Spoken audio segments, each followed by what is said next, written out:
யாருக்குமே அரசியல் ரீதியான அனுபவம் இல்லாத காரணத்தினால் நடந்த ஒரு பிழைதானே தவிர இது வந்து அவங்களுக்கும் வந்து ஒரு அதை வந்து தெரிந்து செய்தார்கள் என்று சொல்வதற்கில்லை.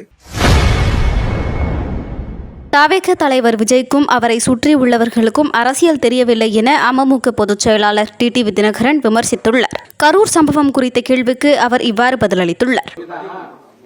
கூட்டத்துக்கு வந்தீங்கன்னா வேலையில் வருவீங்க, அது இறங்கி அங்கே பேசுவீங்க.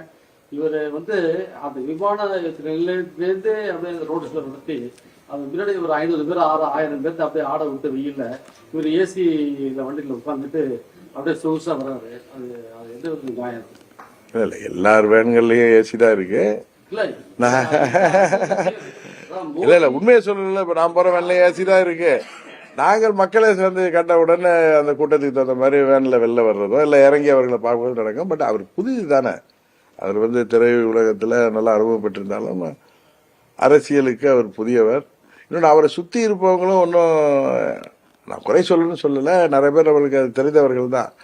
யாருக்குமே அரசியல் ரீதியான அனுபவம் இல்லாத காரணத்தினால் நடந்த ஒரு பிழைதானே தவிர இது வந்து அவங்களுக்கும் வந்து ஒரு அதை வந்து தெரிந்து செய்தார்கள் என்று சொல்வதற்கில்லை. ஆனால் திரு விஜய் அவர்கள் அன்றைக்கு அவருடைய வீடியோ வந்தப்ப அது உண்மையாவே நமக்கெல்லாம் பார்க்கிறப்ப கொஞ்சம் வருத்தமா இருந்துச்சு. ஏன்னா அது தார்மீக பொறுப்பேற்றுக்கணும் தாவேக. அதை விட்டு அவர்கள் இதில் சதி இருப்பது போல பேசுவது,